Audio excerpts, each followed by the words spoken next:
Hi YouTube, welcome to Outdoor Adventurecraft. I'm Russell and this is my dog Kupek, and today I thought we'd talk about my bush bag or my get home safe bag. One of the first things I'll say before we get into the bag is it's heavily rescue based, mainly because a lot of times I'm out with the kids and things like that. So there's signaling implements, shelter implements, radio, things like this. Second to that, it's recreational, bushcraft and camping and things like that. So let's get into the bag and we'll make a cup of tea. So let's get into what I brought with me here today. As far as the pack goes, it's a Maxpedition clone that I got at a local Army surplus store. Large compartment in the back, thinner compartment in the middle, both full size of the pack, with a divided pack in the front and a small pouch on the top. I think it cost me about $50 as compared to about $250 for the Maxpedition.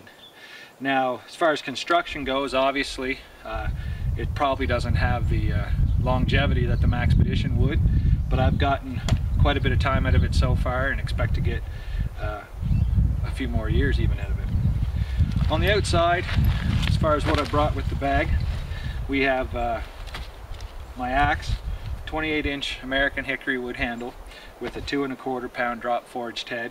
It's not a handmade Swedish jobby, but it was worth the $24 I paid for it, and I sharpened the head myself and it does me well. On the outside, on the other side, I have my canteen with nesting pot and cup, and I have a collapsible saw. This works quite well for cutting down small things for shelter and firewood. Now inside, in the back, the largest compartment, first thing I get a hold of here is my stove.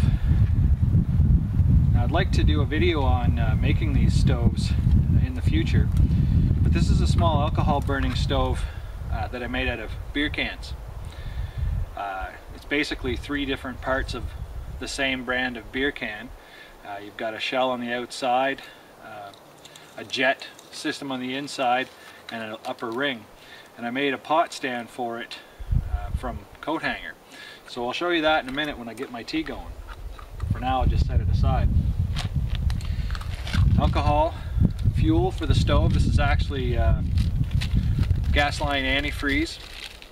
Can be picked up cheap at any hardware store. Headlamp. And this is a tarp. Now this is a sport utility tarp, so it's a high-vis orange on one side, again helpful in affecting rescue for visibility, but it's on the other side of the tarp, you can see through the packaging here, it's a metallic reflective material. I have one of these set up at the semi-permanent shelter you've seen in some of my other videos as the lowest level in the shelter, and it reflects quite a bit of heat back to me, and I do appreciate having that over just a plain blue tarp.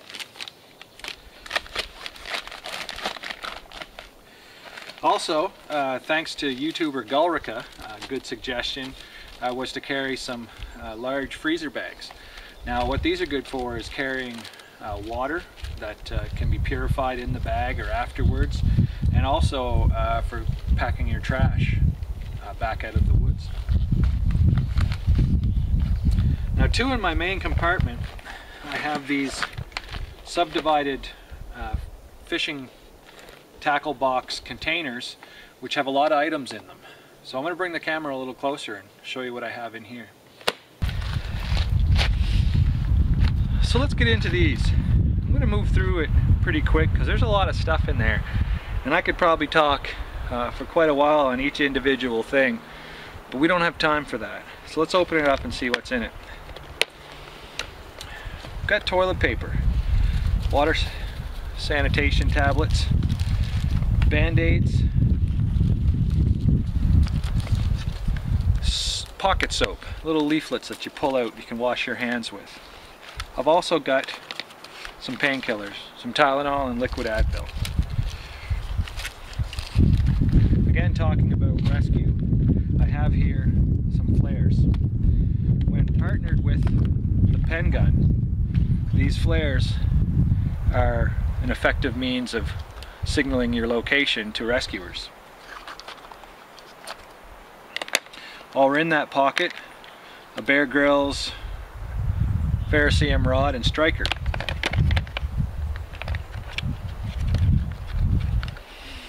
This is my kitchen. I've got sugar, steak spice, and then I get into some repair stuff, crazy glue and a moist towelette.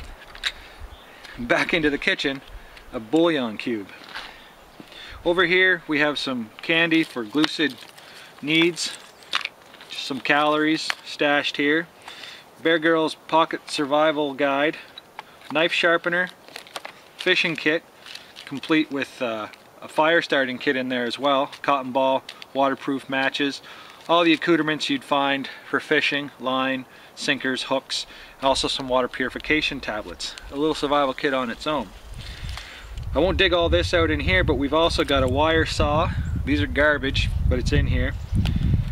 Some duct tape, a magnifying glass, some paper clips, buttons, and some little mini night eyes carabiners. The big items in here would be an extra pocket knife. This is usually the knife I use for eating, a clean knife. A can opener, and there's also a multi-tool. Everything has to go back in just so, or it doesn't close. I think I'll have one of these.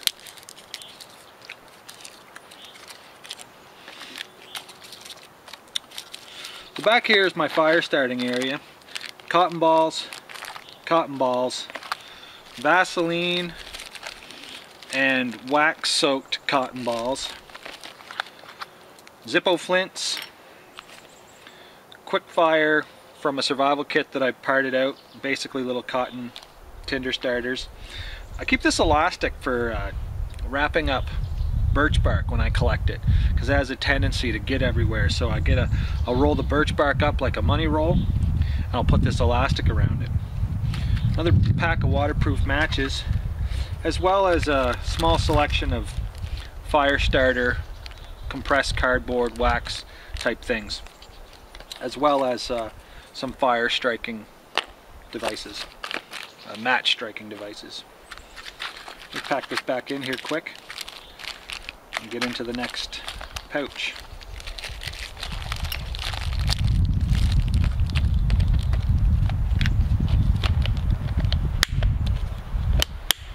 How easy was that? Now this one here is optional. You could leave this one out. I carry it because of, like I said, rescue is important to me in case of injury, with my kids with me in case something happens. And again, you've seen me talk about it in videos before, but I keep a radio. This is a VHF, UHF ham radio. I have it pre-programmed to all the local repeaters, as well as police and medical. In that same pouch, I have the needed charging equipment for it, as well as a power pack for charging my cell phone,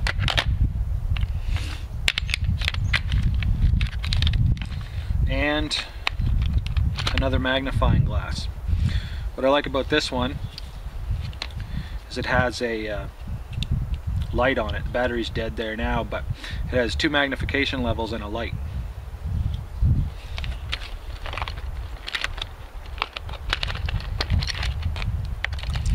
Also in here I have a pulley system if I need to put my gear up in a tree, if it's a season or an area where I'm worried about wildlife getting into my food or gear.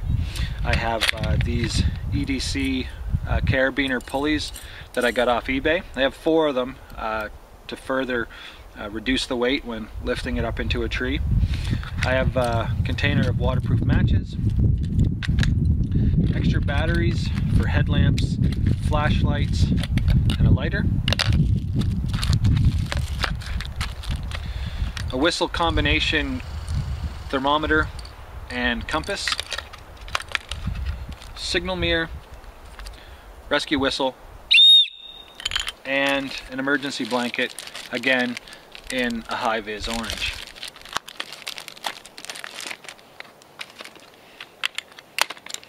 Well, now that we're done those, the rest should move rather quickly.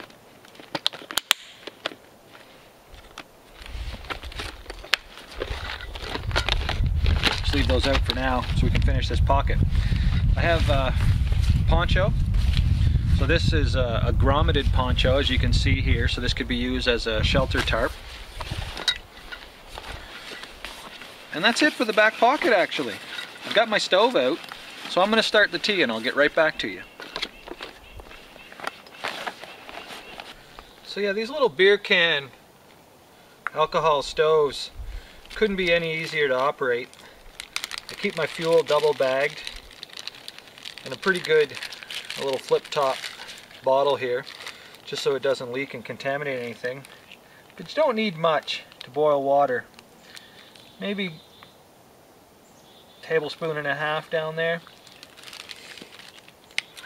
The way these work is you light them right through the top and they'll prime, but once the can gets hot enough, it starts to draw the gas up the outside of the can through that section there, and then there's a series of jets that it burns through.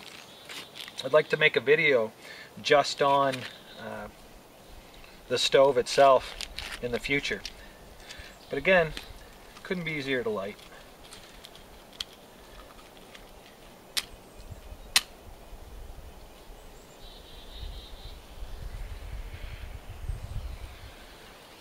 There. It's burning now, and the burn gets cleaner after a little bit as it starts to come up through the jets as opposed to just through the main hole in the top there.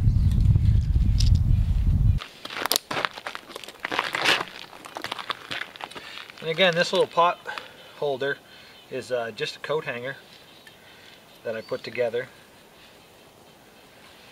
and it works perfect for holding your pot.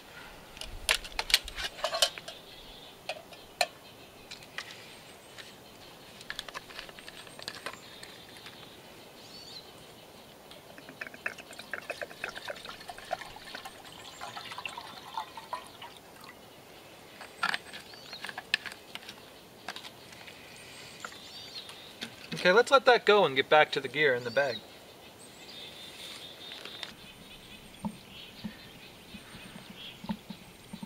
Can just see the flame. Alcohol burns so clean. So now that we've covered the back pocket and those two large fishing tackle box subdivided gear kits, things will move a lot quicker. In the middle pouch here, I have a pellet gun. This is the Crosman 1377 model. It's modified. It has a power valve and spring from AllianceHobby.com. You might want to check them out if you like the Crosman 1377. The reason I picked this air rifle is because it is a hand pumper, so it's not susceptible to cold weather like CO2 would be. I also have in here pellets, which I actually forgot. There's a little pocket in the back of that big pouch that I could show you real quick. There's a little pocket back here. Almost forgot about.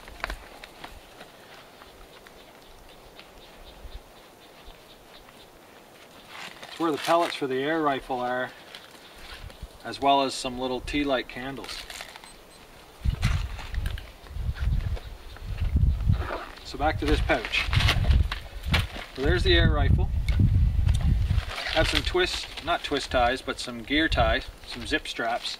I find these are very helpful for shelter building, as well as repair, clothing, zippers, things like that. Cordage, 2 bundles of 5mm, 1 bundle of 2mm paracord.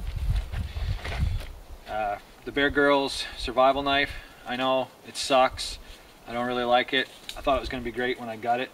I don't like the serrations, but other than that, I do like having the ferrocerium rod. I like the feel of the grip and I like the sheath, but I hate the serrations.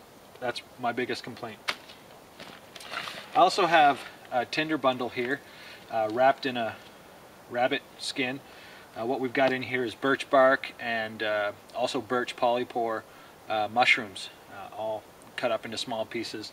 Very good for catching a spark and transporting an ember too. Some people call it the horseshoe mushroom because it kind of looks like a horseshoe. So those are good for fire starting and ember transportation. Also, I have a couple of mouse traps. I'll leave you to imagine what those could be used for. Let's pack this back down in there and get into the last two small pouches. So now we're into the two small front pouches. On the zipper pull here I have another emergency whistle. And inside I have a few felling wedges, also good for bucking resistant wood into burnable pieces, as well as a compass and a lens cleaning cloth and anti-fog for my glasses. I know it's not a survival item, but it is a big deal when you wear glasses and they're fogged up in the cold weather.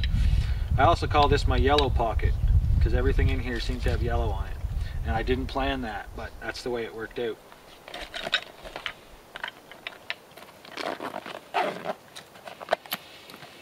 And this pocket here is the first aid pocket, really. First aid and food. I have a couple of packs of oatmeal, some tea, just kind of, you know, something to put in the gut. Not a big meal or anything. Sometimes I have more food in here. I have a first aid kit which has been supplemented. Aside from your standard first aid items, I've added a survival kit with button compass, whistle, waterproof matches, water purification tablets, cotton balls, and a little survival guide. Additionally, actually I have added insect bite, like an afterbite type stuff, sunscreen, and I think everything else over there is the original kit. But I have added clotting sponge. I find one thing that most standard first aid kits lack is trauma, severe trauma equipment. So in addition to any bandages or dressings that are in there, I have this clotting sponge. So these are really good to have.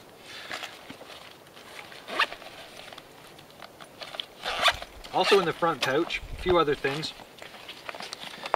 I have a Write in the Rain pad for taking notes or leaving notes behind, and accompanying Write in the Rain pen, good down to, like, you know, crazy minus temperatures and crazy high temperatures.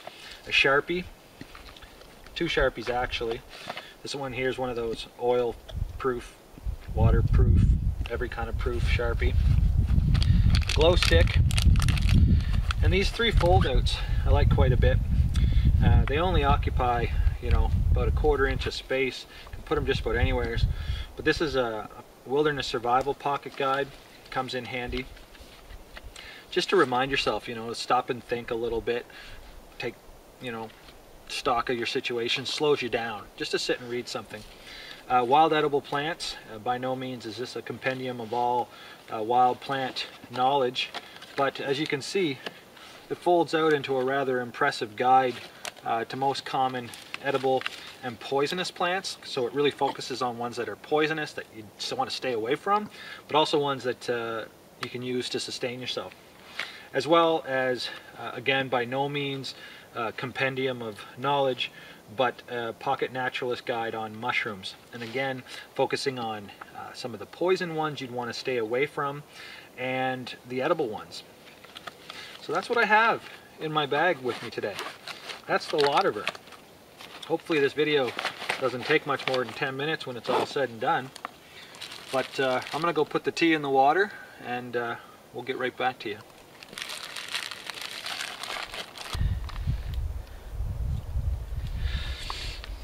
Hi there. So my stove just went out just a second ago. When I come around, it was still going, and I set the camera up and it had gone out. And it reminds me of something I wanted to tell you guys about these little alcohol stoves. Don't try to refuel them while they're burning. The way these work, they prime through the large hole and then they burn through the jets. And if you try to refuel them while they're burning, you'll ignite the fuel as you fill it, and it could be potentially very dangerous.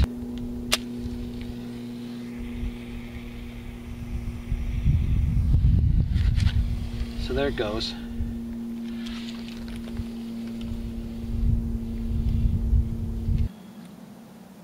Well guys, I want to thank you for joining me this afternoon. We got a chance to see the kind of stuff I bring into the woods with me and to have a cup of tea. I'd like to thank again the Facebook Bushcraft and Survival group users that have been checking out my videos, and the groups for allowing me to post links to my YouTube channel. I'd like you guys to go over and check out a YouTube user, Gulrica. She does a good job with her videos. She's very personable. She shows you some of her gear and a lot of outdoor scenes. It's really nice. So again, like and subscribe the video. Come back, see some more, and we'll see you again next time.